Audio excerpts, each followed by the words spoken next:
The bells of St. Peter's Basilica rang slowly that evening. The sun was setting over Rome, painting the sky in gold and red. Inside the Apostolic Palace, the mood was heavy. Everyone knew that Pope Francis, now very old and weak, was near the end of his life. Priests, cardinals, and close attendants walked quietly in the marble halls, their voices soft, their faces filled with worry.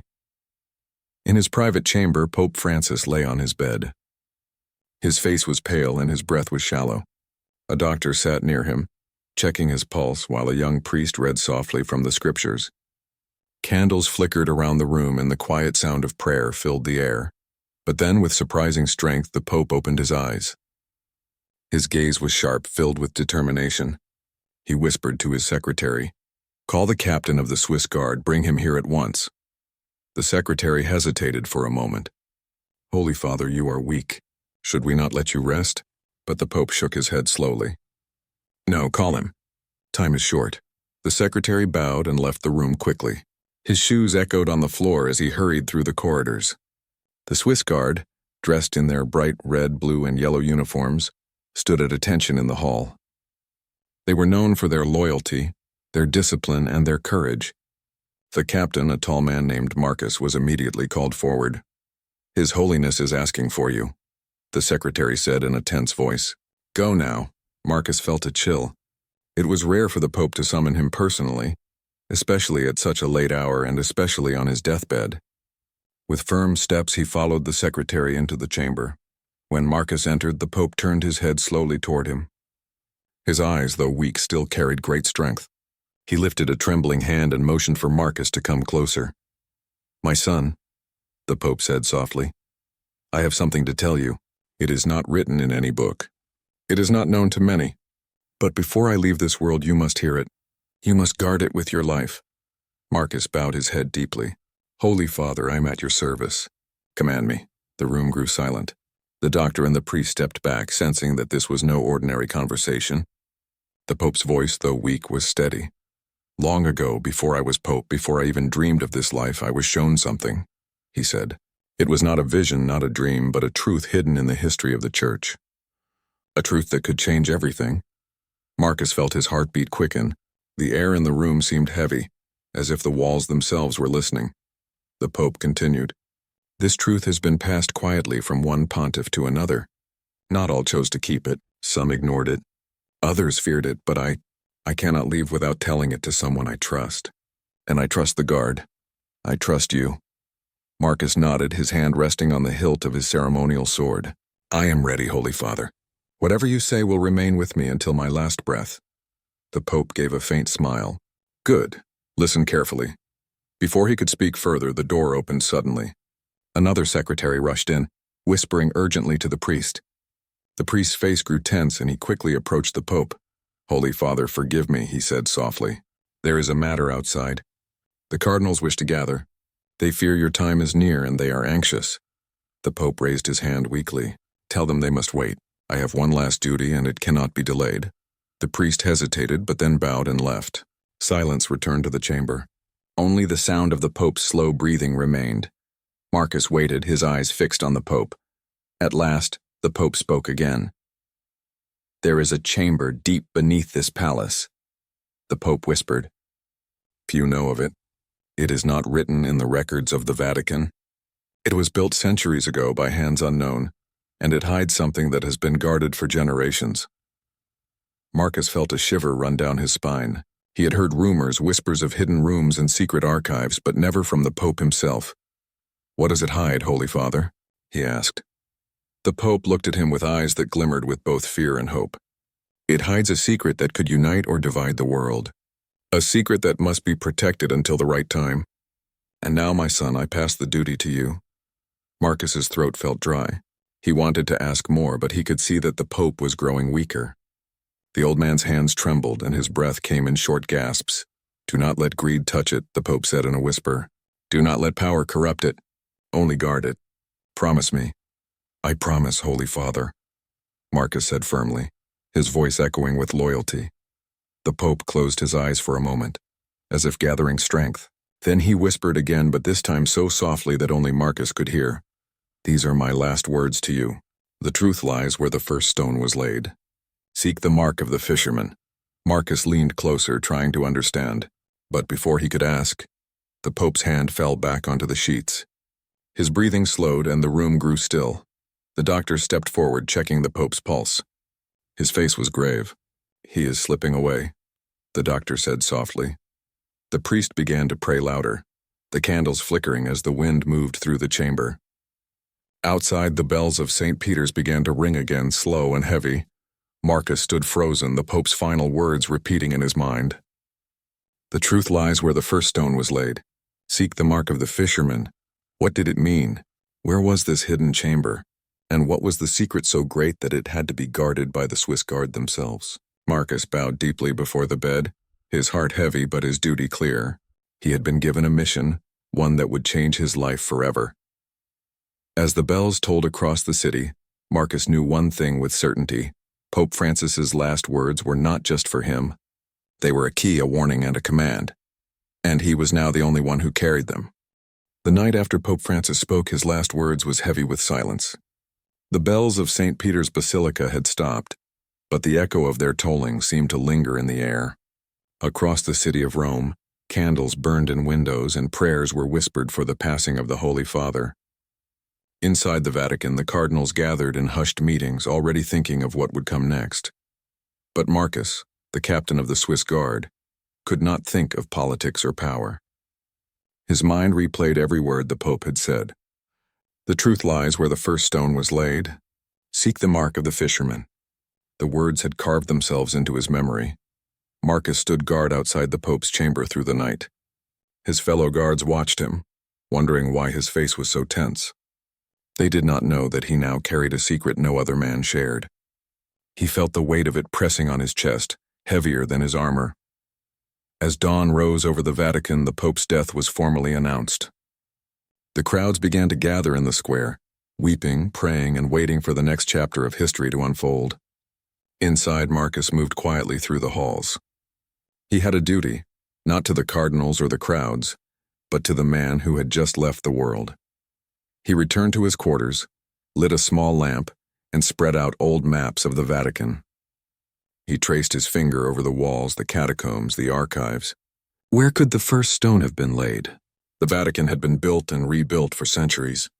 Beneath it lay layers of history stretching back to ancient Rome. His thoughts returned to the last phrase. The mark of the fisherman. The fisherman was a symbol often linked to St. Peter, the first pope, the disciple of Christ. Could it mean the place where St. Peter himself had been buried? Marcus's eyes widened. St. Peter's tomb lay beneath the basilica, in the necropolis. It was the foundation of the church itself. Could the hidden chamber be there? The thought filled him with both fear and determination. The necropolis was ancient, sacred, and guarded carefully.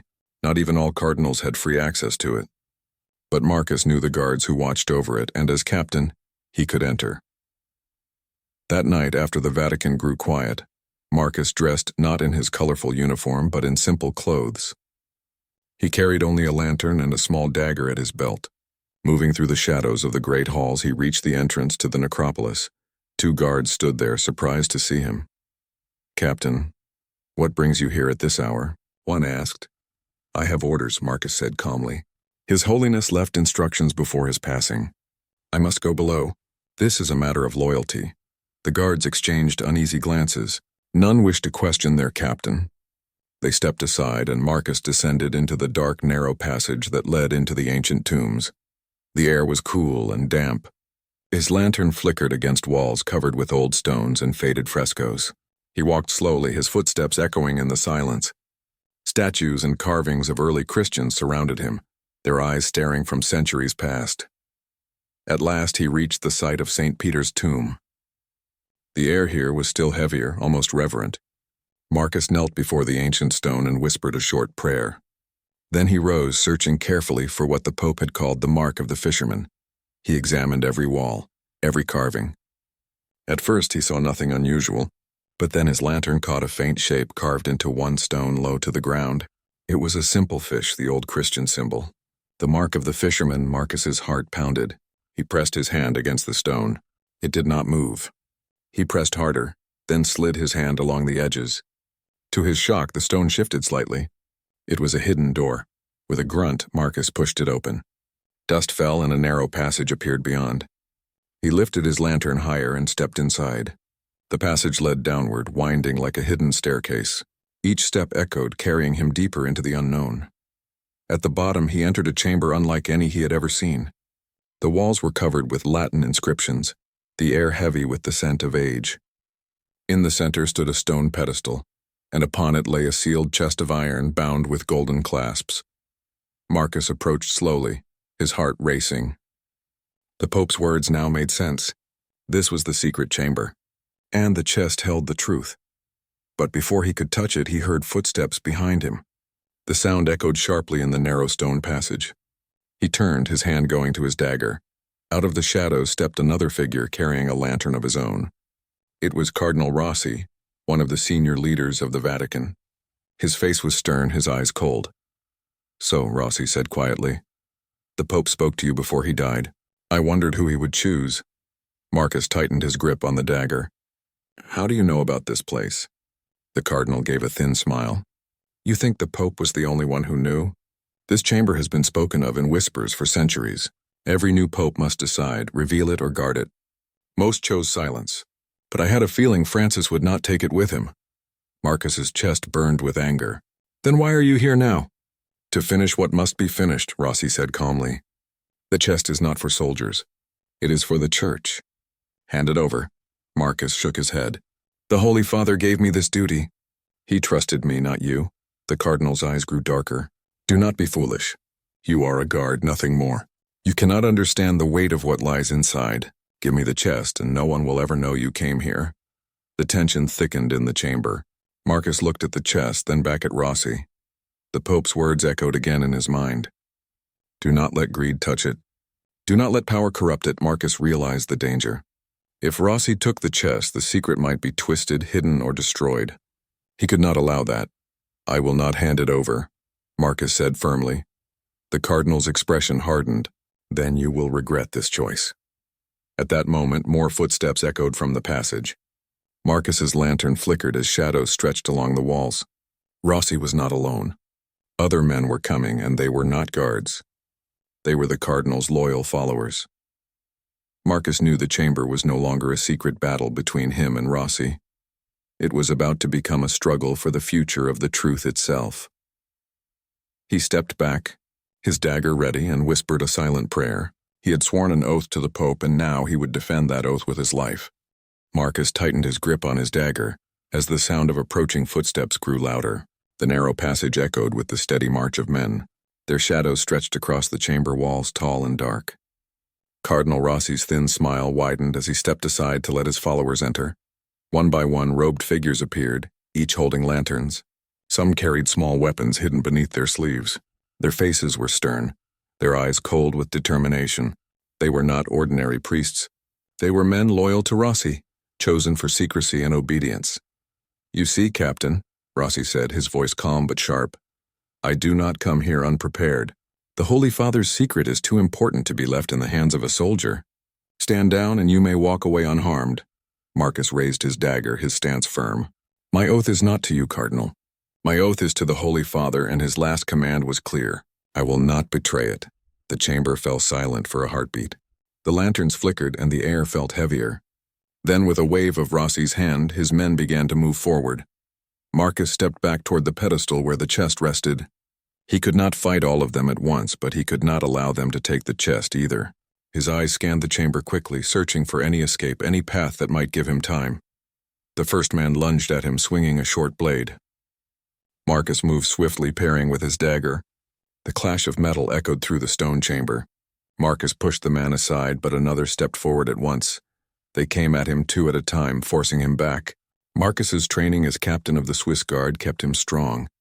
He dodged, blocked, and struck with precision. His dagger flashed in the lantern light, and his movements were steady despite the odds. Still, he knew he could not hold them off forever.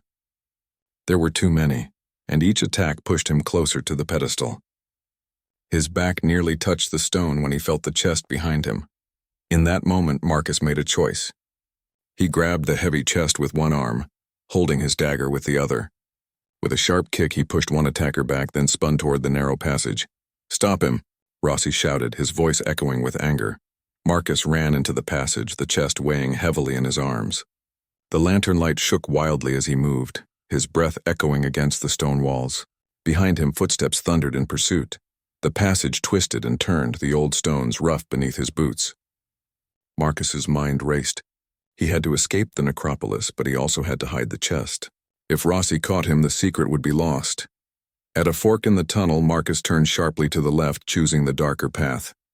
The chest slowed him, but his determination pushed him forward.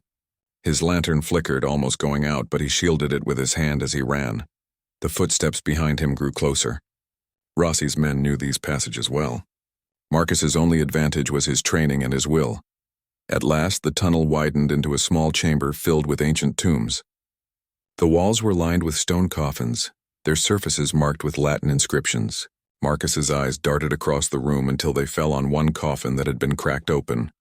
Without hesitation, he lowered the chest inside, covering it with the heavy stone lid. He whispered a quick prayer, hoping the Pope's secret would remain safe even if he did not. As he stepped back, the pursuers entered the chamber. Their lanterns lit the room brightly, casting long shadows. Rossi appeared behind them, his face pale with fury. "You cannot hide it from me, Captain," Rossi said coldly. "Where is the chest?" Marcus stood tall, dagger in hand. "You will never find it. The Pope trusted me, and I will not fail him." Rossi's eyes narrowed. "Then you will fall here, and your oath will die with you." The men closed in.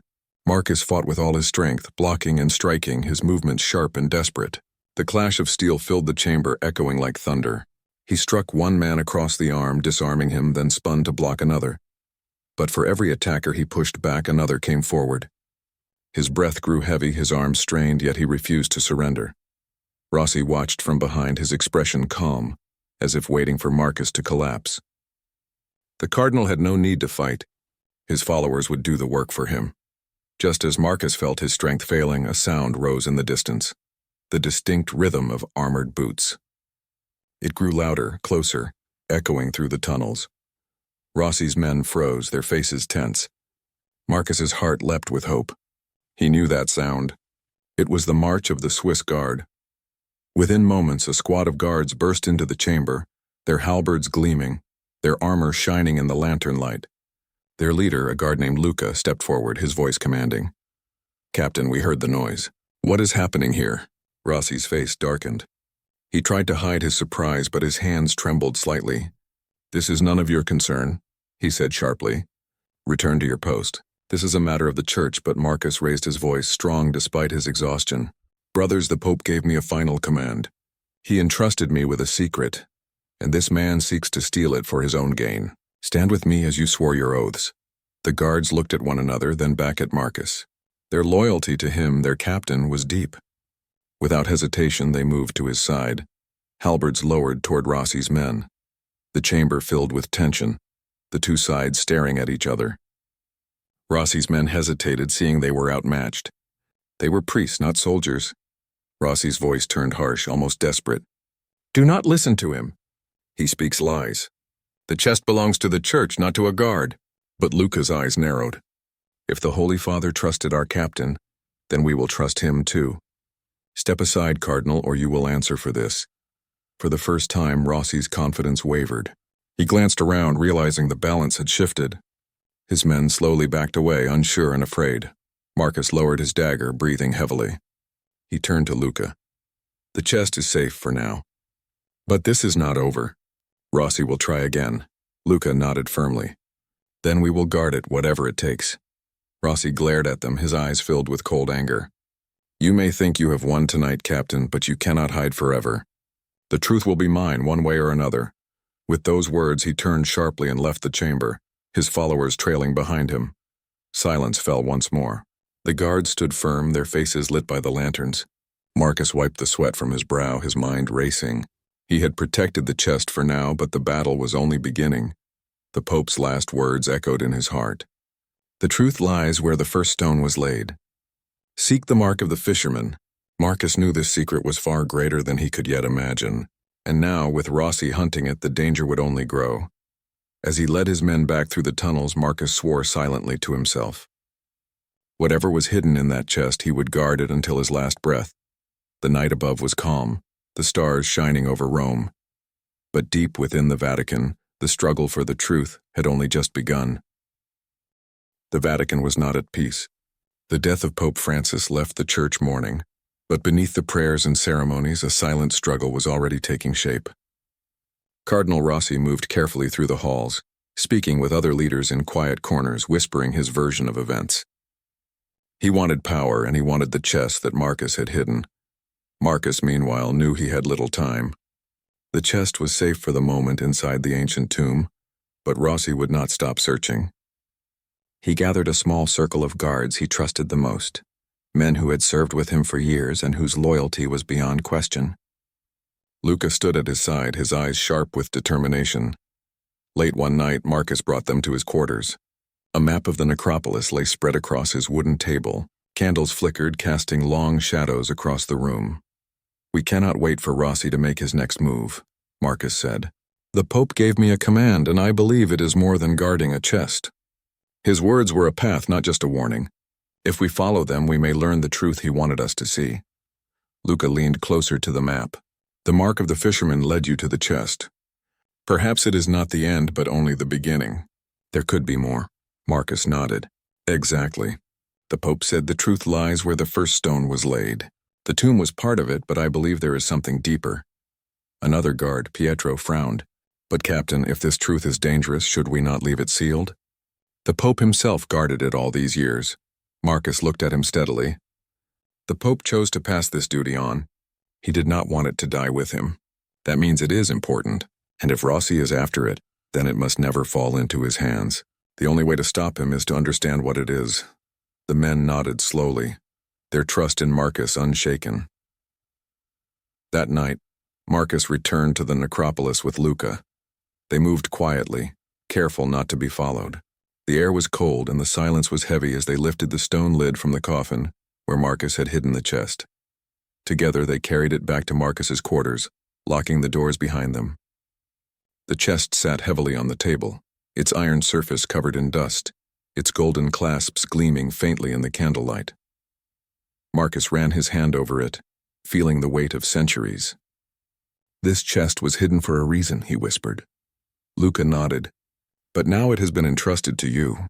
If the Pope wanted you to protect it, perhaps he also wanted you to open it." Marcus took a deep breath. Then, with steady hands, he broke the ancient clasps. The sound of metal snapping echoed through the room. Slowly, he lifted the lid. Inside lay a bundle of old manuscripts sealed with wax and wrapped in faded cloth. Marcus lifted them carefully, his hands trembling. The parchment was yellowed with age, the ink dark and precise. He unfolded the first page and his eyes widened. It was written in Latin, the handwriting elegant but firm. At the top, a symbol was drawn, a simple fish, the same mark of the fisherman. Luca leaned over his shoulder. "What does it say?" Marcus began to translate slowly. "It speaks of a message left by the earliest followers of Christ. It tells of writings not included in the scriptures, guarded in secret. It claims these writings hold teachings meant to be revealed only when the world was ready." Luca's eyes narrowed. "Are these lost teachings?" Marcus nodded, his chest heavy. "That is what it seems. These are writings that could change the way the church is understood. They speak of unity, of peace beyond borders, of a time when faith would not be ruled by power but by service." The two men exchanged a long look. They both understood the weight of what lay before them. Such writings, if revealed, could inspire millions, but they could also divide the church and shake the foundations of authority. Marcus whispered, "This is why the Pope warned me. This is why greed and power must not touch it." Before they could read further, a sharp knock rattled the door. Both men froze. "Captain," a voice called, "open at once. The cardinals request your presence." Marcus motioned for Luca to quickly wrap the manuscripts again. He slid them back into the chest and pushed it under the table. Then he unlocked the door. Two priests stood outside, their expressions tight. "The cardinals are meeting," one said. "You are to join them," Marcus frowned. It was unusual for guards to be summoned into such councils. Still, he could not refuse. He followed them through the corridors until they reached a grand chamber, where several cardinals were gathered around a long table. Cardinal Rossi stood among them, his eyes fixed on Marcus. "Captain," Rossi said smoothly, We have heard troubling reports. Some claim you entered the necropolis without permission. Others claim you disturbed ancient tombs. What do you say to this? Marcus stood tall. I followed the final command of the Holy Father. That is all I will say. The cardinals murmured among themselves. Rossi raised his hands. You see? He hides the truth. The Pope's words were for the church, not for a soldier. We must demand that whatever he has taken be surrendered to us immediately. Marcus felt the room closing in. He could not reveal the manuscripts here, not in front of Rossi. He chose his words carefully. I have nothing that belongs to you, Cardinal. My loyalty is to the Holy Father and to the truth he entrusted me with. The room grew tense. Some cardinals nodded at his words, respecting his courage. Others whispered uneasily, drawn by Rossi's sharp voice. At last, one elder cardinal raised his hand. Enough, this is not the time for quarrels. The people mourn, and soon we must elect a new Holy Father. Captain Marcus, you are dismissed for now, but know that we will watch closely. Marcus bowed slightly and left the chamber. His heart pounded as he walked quickly back to his quarters. Rossi's eyes had followed him with cold fury. The danger was growing sharper. When he returned, Luca was waiting. Marcus closed the door firmly. They suspect you, Luca said quietly. I know, Marcus replied. He sat heavily, his hand resting on the chest. We must move faster. The Pope wanted me to protect this truth, but perhaps he also wanted me to prepare for the time it must be revealed. And Rossi will never stop until he controls it. Luca's eyes shone with determination. Then we will guard it with our lives, and if the time comes, we will reveal it to the world, not for power, but for faith. Marcus placed his hand firmly on the chest. The flickering candlelight cast long shadows on the wall, as if the centuries themselves were watching. The manuscripts lay silent inside, but their power was great. And Marcus knew that every step from now on would decide whether they brought light to the world or darkness. The days following the Pope's passing were filled with ceremony. Bells rang, choirs sang, and the world turned its eyes to Rome. The funeral drew kings, leaders, and faithful from every corner of the globe. Yet behind the solemn prayers, the secret struggle within the Vatican deepened. Cardinal Rossi moved like a shadow through the halls, gathering allies. His voice carried poison wrapped in smooth words. He spoke of duty, of unity, but his true aim was clear. He wanted the manuscripts and through them control of the Church's future. Marcus remained in his quarters with the chest hidden close. His trusted guard stayed near him at all hours. At night, when the halls were silent, Marcus and Luca studied the writings by candlelight. Each page revealed more. The manuscripts spoke of a vision of the early followers. They wrote of a time when faith would break chains of power and be shared without fear. They spoke of service, humility, and courage that reached beyond kingdoms. One passage made Marcus pause. It read, When the world is dark with division, the fisherman's mark shall be the light. Protect it and reveal it only when hearts are ready. Marcus leaned back, the words heavy in his mind. This is what the Pope meant. He wanted me to protect it until the right moment. Not to hide forever, not to reveal too soon, but to guard it carefully. Luca nodded. And Rossi wants it for himself. He sees power, not truth. The danger grew clearer with every day. The College of Cardinals prepared to elect a new pope. Whispers spread about who would lead. Rossi's name was heard often, carried by those who admired his cunning. If he became pope, the manuscripts would fall into his hands and their message could be buried forever. On the eve of the conclave, Marcus gathered his most loyal guards. The chamber was lit by torches, their faces stern in the glow. Brothers, Marcus said firmly, our duty has never been more important. The chest we guard carries a truth older than any of us. The Pope trusted me, but I cannot do this alone. I ask for your oaths not to me, but to the truth itself. Whatever happens in the coming days, we must protect it from those who would twist it for power. The men placed their hands over their hearts and spoke as one. We swear it. Marcus felt strength return to his heart. But even with their loyalty, he knew danger was close. That night, he did not sleep. He sat with the chest beside him, listening to the silence. Yet in the stillness, he heard movement. A creak of wood, a whisper of fabric. His hand went to his dagger instantly, the door burst open. Figures rushed in, their faces hidden beneath dark hoods. Rossi had sent men to steal the chest by force. Marcus rose, his dagger flashing. Luca and the others leapt to defend him, halberds clashing in the narrow room. The chamber exploded with sound. Steel striking steel, torches falling, shadows twisting across the walls. Marcus fought with fury, his blade meeting every strike. The chest remained behind him, his body a shield. Luca stood shoulder to shoulder with him, their movements sharp and steady. One attacker lunged for the chest, but Marcus struck him down, his dagger driving him back. Another swung at Luca, who blocked with his halberd and sent him crashing against the wall. The battle raged, but slowly the intruders began to falter. They had expected an easy theft, not the strength of guards sworn to an oath. At last the survivors fled into the night, leaving silence once again. Marcus stood breathing heavily, his dagger dripping with sweat. The chest was safe, but he knew this was not the end. The next morning the conclave began. The cardinals entered the Sistine Chapel, their robes sweeping across the floor.